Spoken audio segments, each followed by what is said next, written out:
नहत्ते 313 बशर ज़ौक़ शहादत में, खुदा के नाम पर निकले मोहम्मद की क़ियादत में।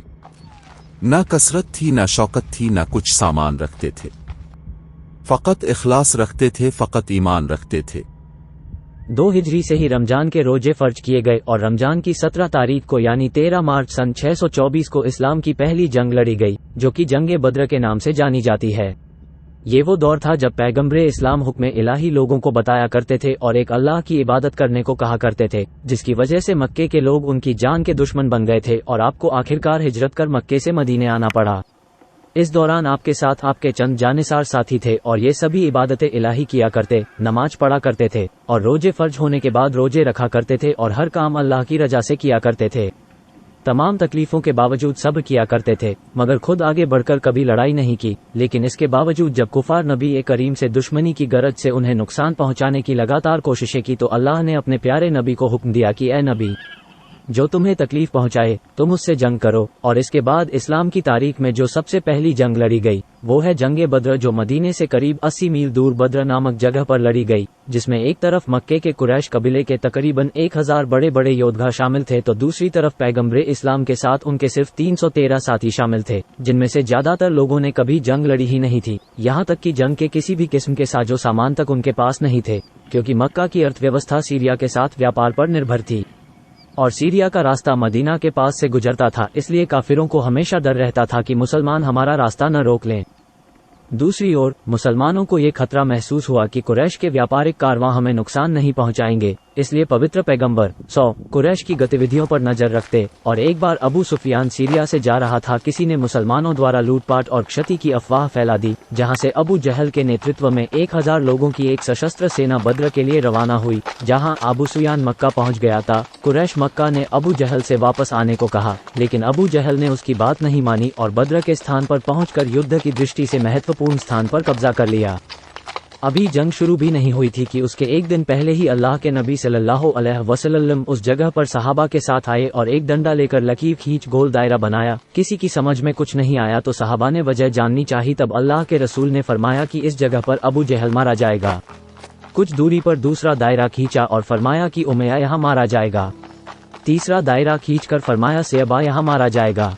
चौथी लकीर खींचकर फरमाया कुतबा यहाँ मारा जाएगा। किसी भी जंग में अमूमन होता तो ये है कि पहले जंग होती है और लोग मारे बाद में जाते हैं।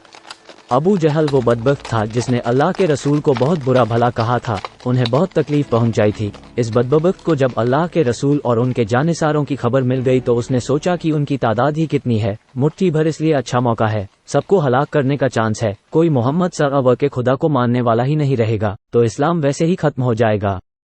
जब जंग शुरू हुई तो दुश्मनों की तादाद कई गुना अधिक थी, जिसमें कुरैश कबीलों वालों में मौजूद बहुत से लोग किसी न किसी के करीबी रिश्तेदार भी थे, यहाँ तक कि कोई किसी का बाप तो कोई चचा मामू भी थे। तब अल्लाह के रसूल ने अपने रब से दुआ की कि ए मेरे रब, अगर इस जंग में हम नाकाम रहे तो फिर तेरी इबादत करने वाला कोई ना रहेगा।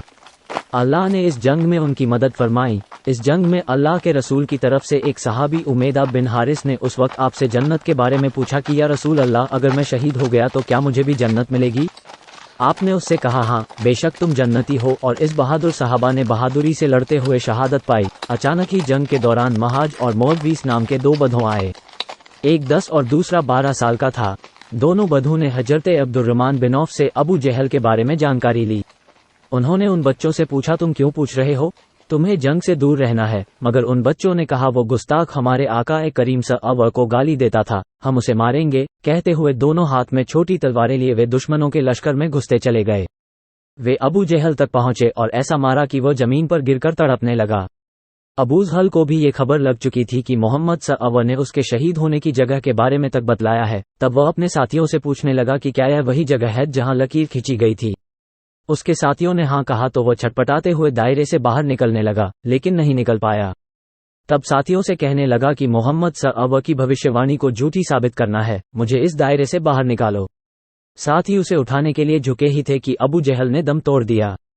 उद्धरण: जंगे बद्र में अबू सुफियान के 3 बेटे इस्लाम की मुखालिफत में लड़े। मुआविया, हंजला व आम्र। हंजा हजरत अली करमल्लाहु ताला अन्हु के हाथों कत्ल हुआ, आम्र कैदी बना और मुआविया मैदान से भाग गया था।